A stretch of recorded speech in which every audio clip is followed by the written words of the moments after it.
Hey friends, we're talking today about the important topic of public righteousness. How important is it that a nation is moral, is righteous? And then we get into the issue of who defines righteous, who makes up the rule, and it really comes down to a fork in the road. Will our nation be governed by the will of God and by the law of God, or will we be governed by the will of the majority? In other words, a pure democracy. And what are the consequences of each? We're going to get into that in our important podcast today. You will not want to miss it.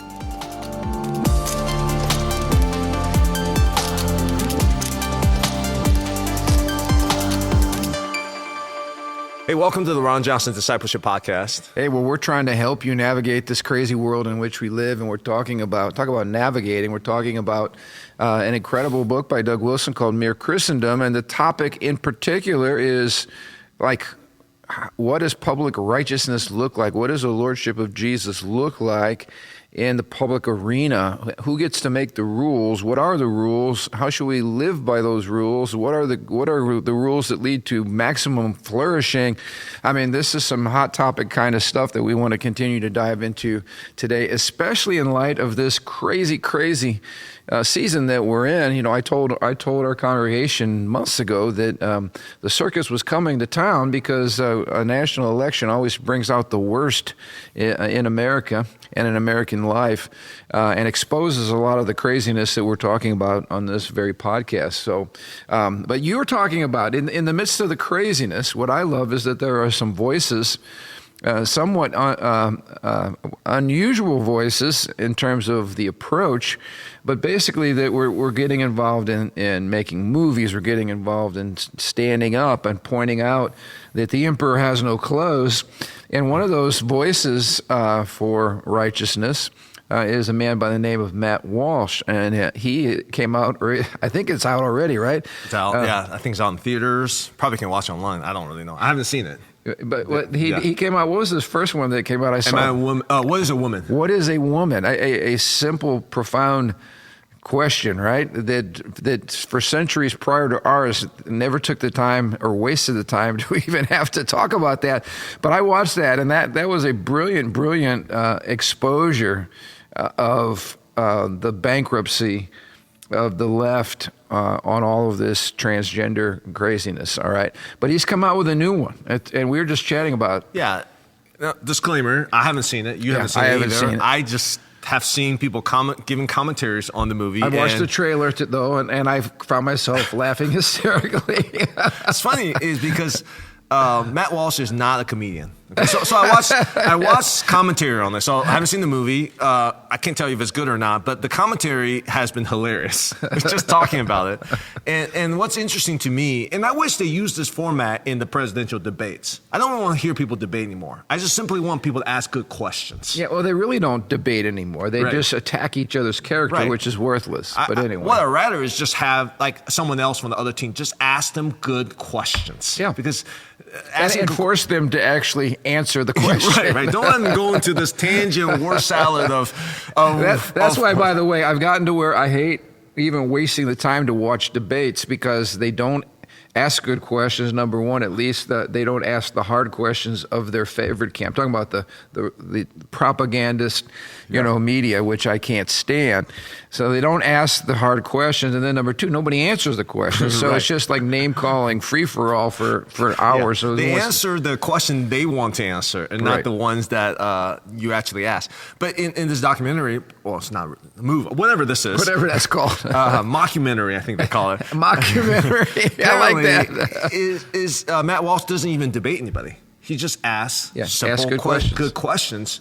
And exposes just the Socratic method. Yeah, the Socratic method, but it just exposes just how contradictory some of these worldview is about the people he interviews. Right. It's just like it makes no sense if you really ask good questions. Right? And you brought up a great example we were just chatting about before we went live. I said, let's talk about that. Don't talk anymore. Let's talk about that. So give the example of the whole idea of what kind of princess do we want our white kids to be, I think, again, I haven't seen the movie, but what I heard was that Matt Walsh was interviewing some experts on racism, and he mentioned that his, and he had to pay them to do the yes, interview. of course, It's everything's all about paid. Pay to play there. And his daughter's favorite princess is Moana, she is a non-white, diverse princess, right?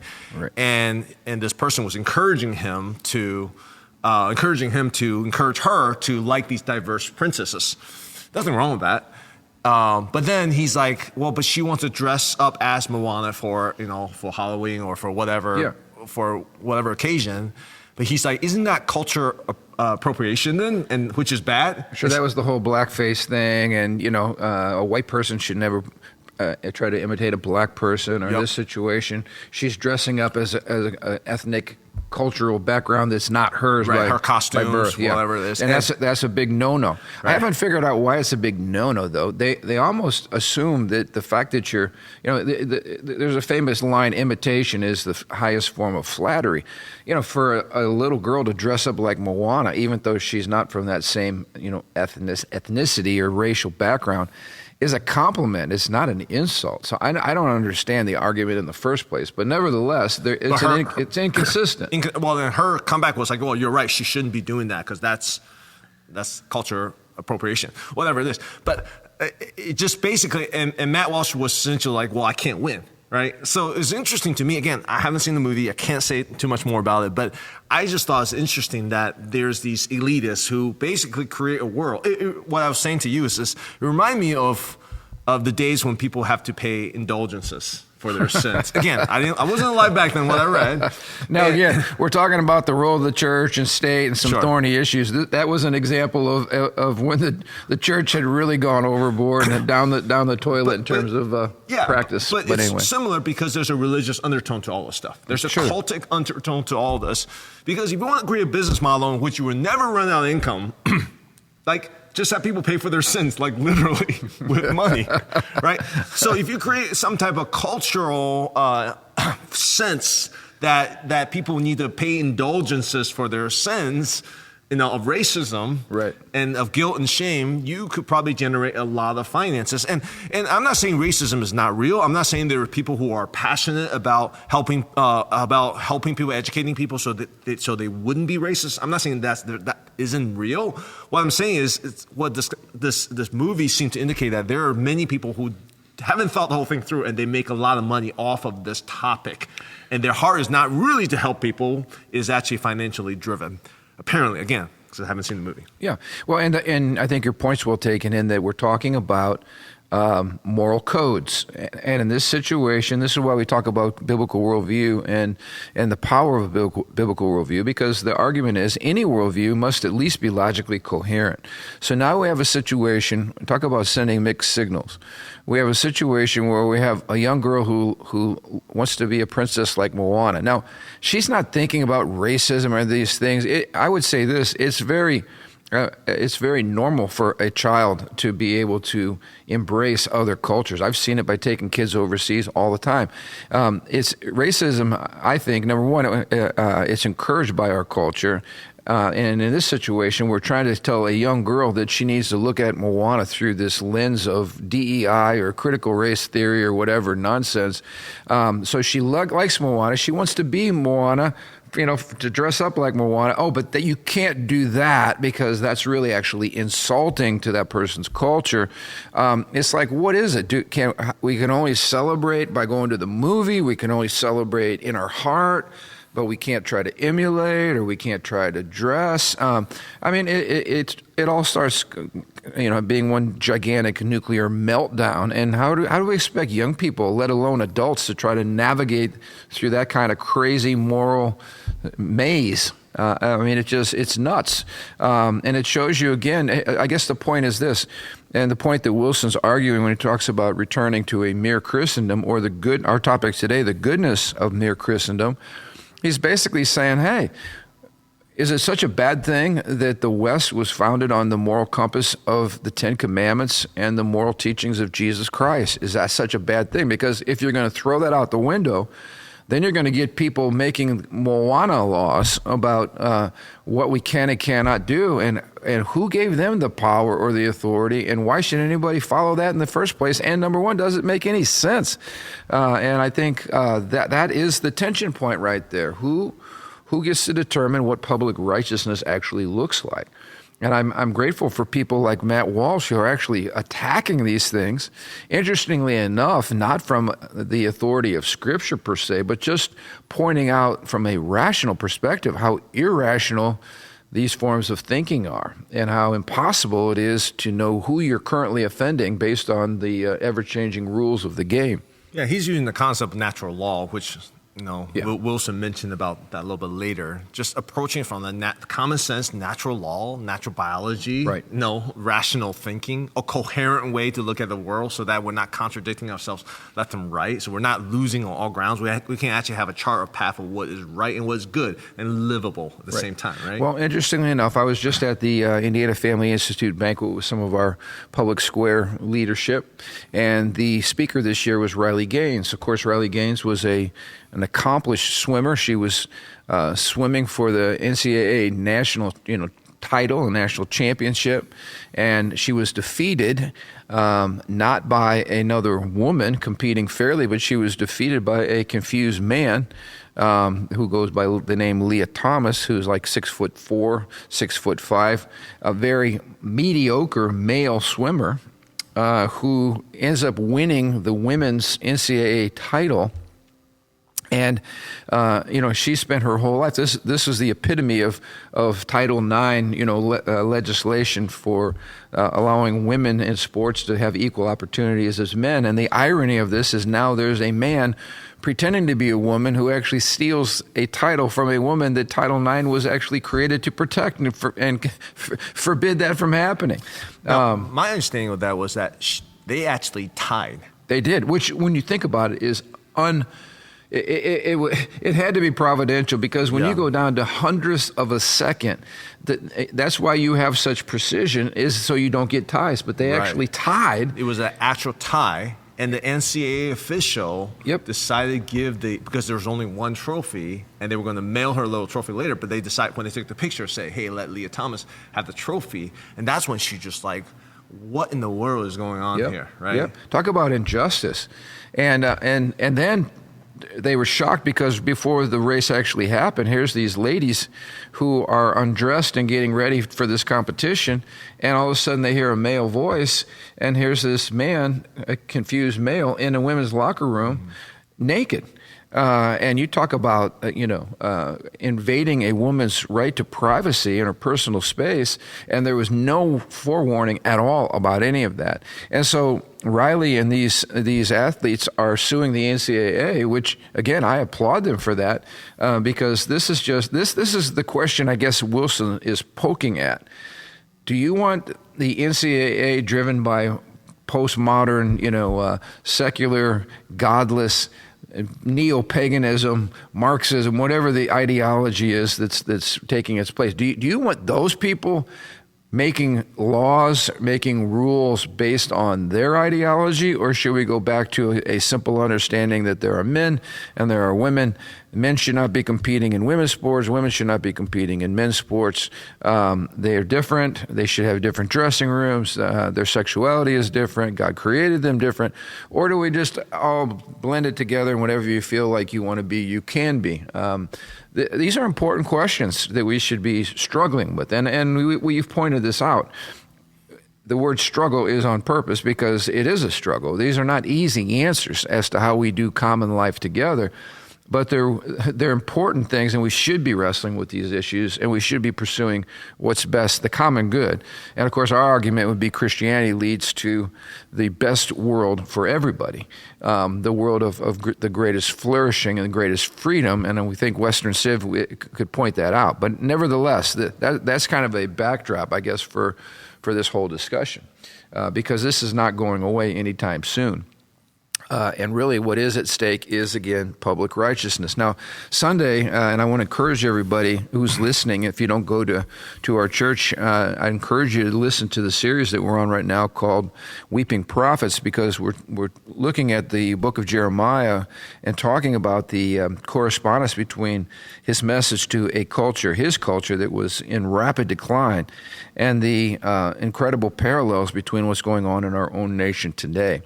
But we went to, this is not from the book of Jeremiah, this is actually from Ezekiel chapter 22, verse 30.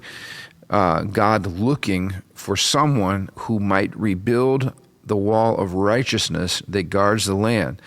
I searched for someone to stand in the gap in the wall so I wouldn't have to destroy the land, but God says, I found no one. Now, what's intriguing to me is that there is a wall around a nation that is not a physical wall necessarily, although we are for physical walls protecting nations. But the wall that Ezekiel's talking about is a spiritual wall, a wall of righteousness. In other words, it is a wall of protection that is built when a people honor God and live according to God's commands. It is a wall of protection. When a nation publicly rejects God and embraces all these crazy ideologies like we're talking about, that spiritual wall starts to crumble. And when that wall crumbles, that's when you're open to attacks from the enemy, you're vulnerable, you begin to see like the fabric of society begin to unravel.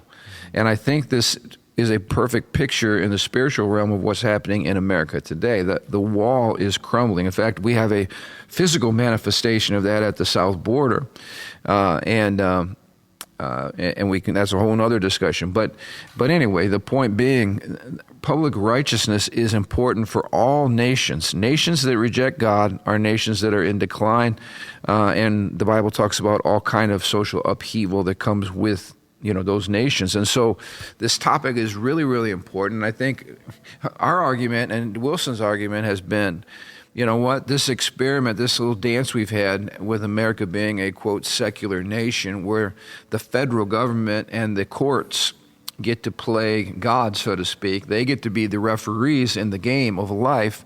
They get to determine what's a foul and what's not a foul, what's in bounds, what's out of bounds, what's legal, what's illegal.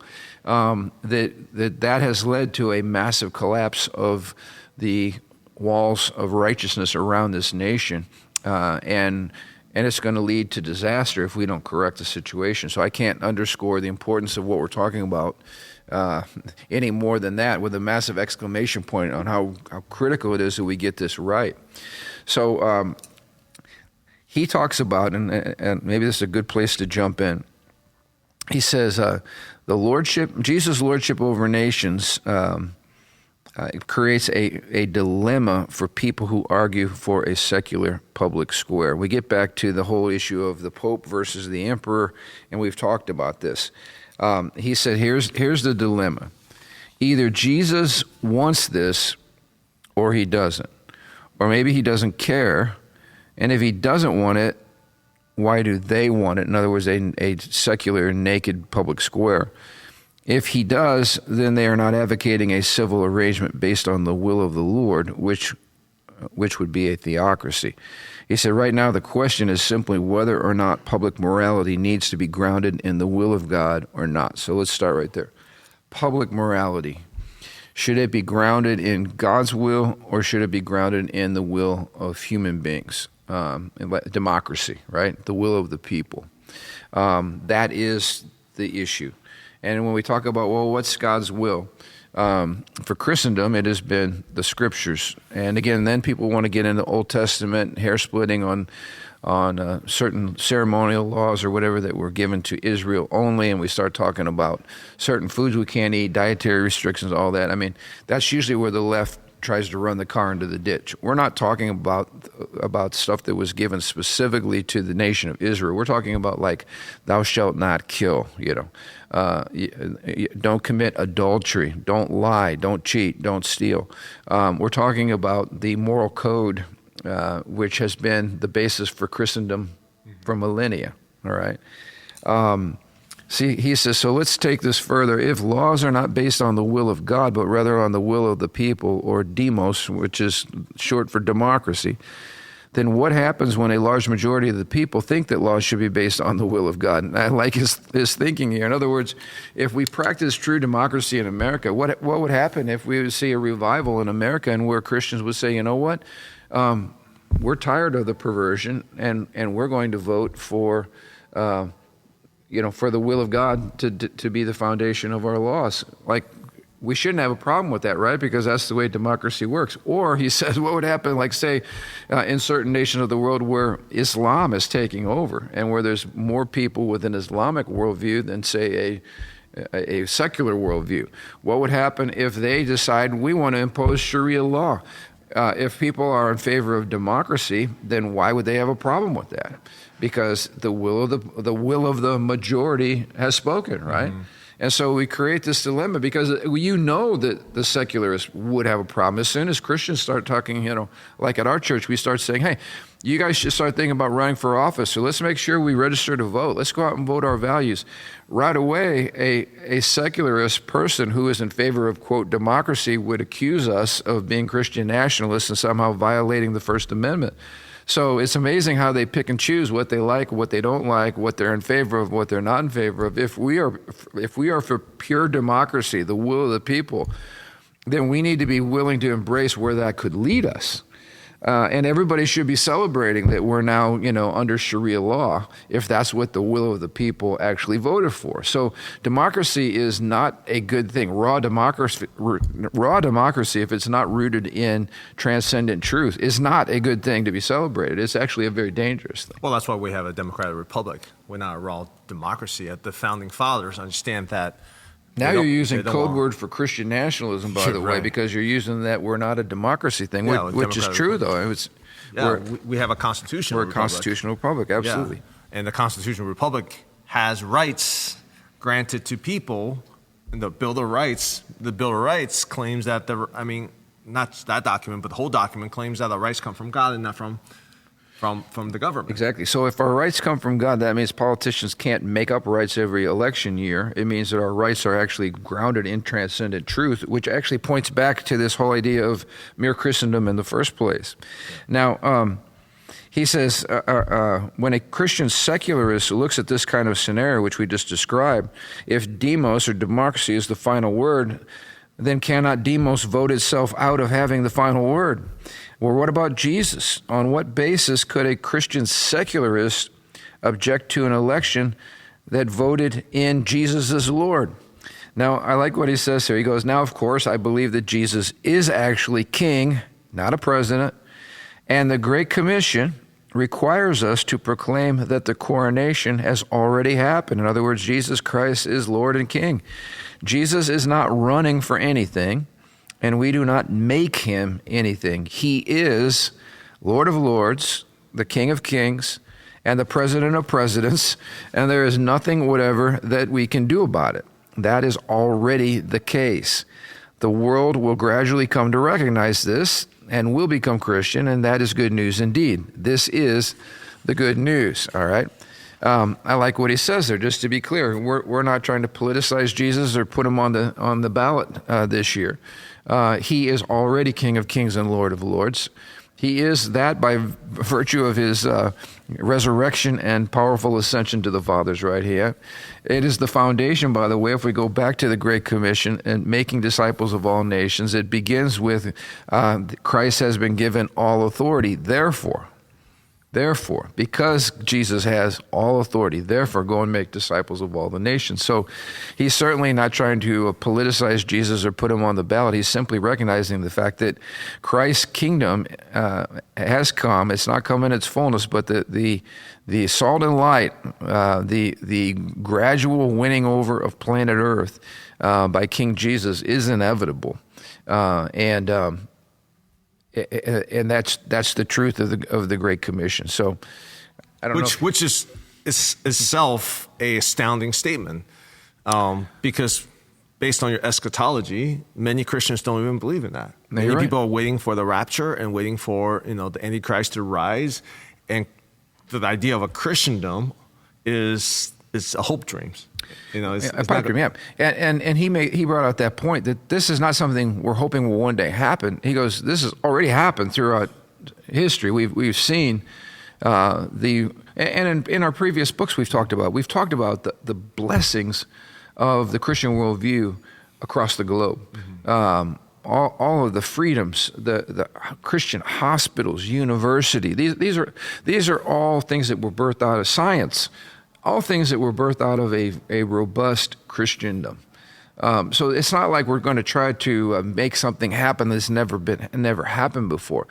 We're trying to get back what we've lost, according to Doug Wilson, and I would agree with that. Now, we can, as you pointed out, we can get into eschatology on a variety of fronts, and Christians certainly are divided on that. If you don't believe in Jesus as King of Kings and Lord of Lords now, you have a very pessimistic eschatology, and you're content with the secularists kind of running the show because it's inevitable, right, that they're going to. And the best we can hope for is to be nice people, and maybe they'll save us a seat in the corner and occasionally throw us a crumb.